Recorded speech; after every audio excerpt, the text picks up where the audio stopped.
So hello to everyone, this is Priya Saroj and welcome to my YouTube channel. और आशा करती हूँ कि आप सभी ने इस चैनल को अब सब्सक्राइब कर लिया होगा। नहीं किया होगा तो प्लीज़ कर लेना। आज का हमारा टॉपिक है संप्रदाय और पंथ। जी, जो संप्रदाय होते हैं वो आपने हमेशा सुना होगा कि अपने दोस्तों से या उनकी फैमिलीज़ से कि हम इस संप्रदाय को मानने वाले हैं, हम उस संप्रदाय को मानने वाले हैं। तो आखिरकार ये संप्रदाय होता क्या है? आज हम उसके बारे में जानेंगे। तो संप्रदाय की यदि हम परिभाषा की ओर चलें, तो संप्रदाय यह कहता है कि कोई भी संप्रदाय तब उत्पन्न होता है जब वो किसी स्थापित धर्म का विरोध करना चाहता है। तो अब यह बात आती है कि ये स्थापित धर्म का अर्थ क्या है? स्थापित धर्म का अर्थ है जो पहले से ही हमारे संस्कृति में बसा हुआ है, जैसे कि हिंदुइज्म। हमें हिंदू धर्म में कुछ कमियां लगीं जिसके कारण हमने नए संप्रदाय की खोज करने की कोशिश की। जैसे कि हिंदुइज्म का ही विरोध करने करते हुए बौद्ध धर्म, जैन धर्म, सिखिज़्म यानी सिख धर्म और भी काफ़ी सारे धर्म जो हैं हमारे सामने आते हैं। यह एक समय में संप्रदाय होते हैं जो कि सभी लोग हिंदुओं का विरोध करने के पर्पज़ से बनाए गए थे। परंतु जब समय आगे बढ़ा तो इन्होंने एक धर्म का रूप ले लिया। तो जब ये संप्रदाय थे तो इनकी क्या विशेषताएँ होती हैं? आइए आज हम उनकी विशेषताओं को जानते हैं। तो विशेषता सबसे बड़ी एक यह होती है कि यह बहुत कठोर होता है। जी हाँ, आप अपनी इच्छा से इसमें प्रवेश तो कर सकते हैं, परंतु अपनी इच्छा से आप इसे छोड़ नहीं सकते। यानी मृत्यु के उपरांत ही आप उस धर्म को छोड़ेंगे, यानी उस संप्रदाय को आप छोड़ेंगे।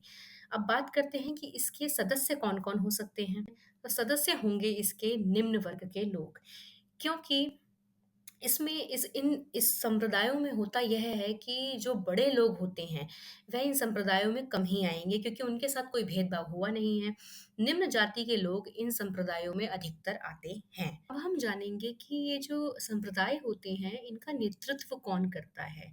तो इनका नेतृत्व जो होता है यानी कि जो इनका मेन लीडर होता है वो एक करिश्माई नेता होता है। करिश्माई का मतलब होता है वह दिखाता है कि उसके पास कुछ जादुई शक्तियाँ हैं या वह बहुत सारी चीज़ें ठीक कर सकता है और लोग उसे देखने के लिए उस संप्रदाय का भाग बनते हैं। परंतु क्या ये दीर्घायु है? प्रश्न ये भी उठता है कि क्या ये लंबे समय तक चल सकता है संप्रदाय 1000 साल तक, 2000 साल तक? तो उत्तर यह आता है कि नहीं, यह इतने सालों तक नहीं चल सकता। क्योंकि जब करिश्माई नेता की मृत्यु हो जाएगी, उसके उपरांत वह संप्रदाय खत्म हो जाएगा। परंतु उसने समय के साथ-साथ चलते हुए यदि इस संप्रदाय ने धर्म का अगर चोला ओढ़ लिया, यानी वो धर्म की ओर स्थापित हुआ, धर्म जैसा बन गया, तो ये दीर्घायु हो सकता है। जैसे कि जैन और बौद्ध, ये पहले संप्रदाय हुआ करते थे। समय के साथ आगे बढ़ते-बढ़ते जब इन्होंने राजाओं का संरक्षण लेना शुरू किया, राजाओं द्वारा इन्हें अपनाया गया, जैसे अशोक के द्वारा बौद्ध धर्म को अपनाया गया और उसके काफ़ी सारे दूत जो हैं बाहर भेजे गए इसका प्रचार-प्रसार करने के लिए, तो कालांतर में इसने एक धर्म का रूप ले लिया। अगला प्रश्न है कि क्या ये लचीला होता है? क्या इसमें समय के साथ बदलाव हो सकते हैं? तो उत्तर आता है कि हाँ, इसमें समय के साथ बदलाव किए जा सकते हैं। ये इसका स्वरूप लचीला होता है। तो यह था संप्रदाय के बारे में। आशा करती हूँ कि आप सभी को समझ आ गया होगा कि संप्रदाय आखिरकार होता क्या है। अब हम आगे बढ़ेंगे पंथ के बारे में कि पंथ क्या होता है? पंथ को इंग्लिश में बोला जाता है कल्ट। आपने यह शब्द अक्सर बहुत सारे यूट्यूबर से सुना होगा कि हमारा एक कल्ट है जो हमें फॉलो करता है, हमें जानता है, हमारे जोक्स को सुनता है या हमारी चीज़ों को समझता है। तो ये कल्ट होता क्या है और इस संप्रदाय से किस प्रकार अलग है? अब आगे हम उसके बारे में तो आइए जानते हैं कि पंथ क्या होता है जिसे इंग्लिश में कल्ट कहते हैं। तो जी, कल्ट क्या होता है या पंथ क्या होता है? उससे पहले इसकी हम परिभाषा जान लेते हैं।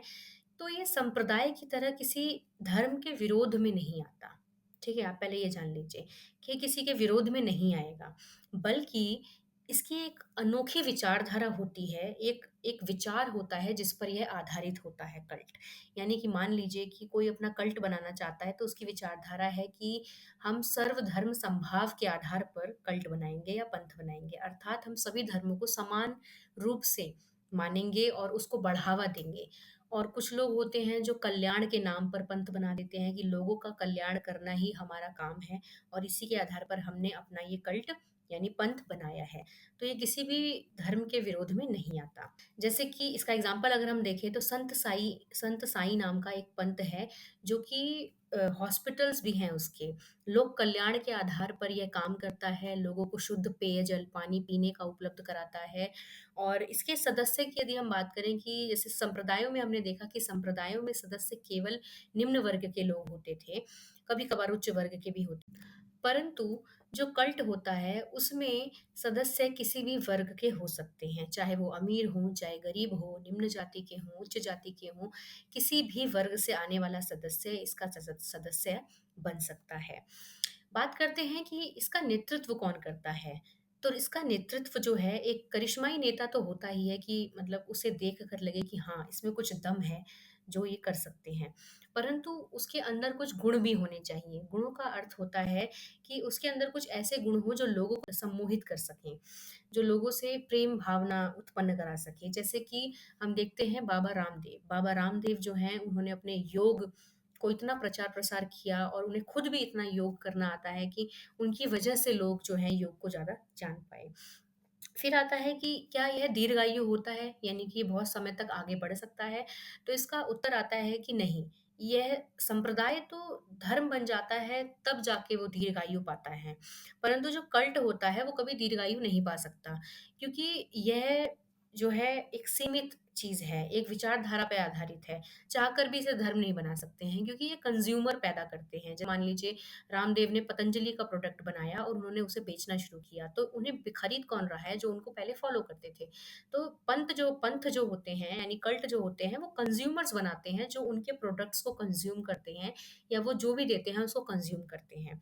ठीक है? और इसका जो करिश्माई नेता यदि मर जाता है, ठीक है? तो क्या यह समाप्त हो जाता है? तो नहीं। कोई योग्य व्यक्ति आता है और वो वापस से उनके पद को ग्रहण कर लेता है।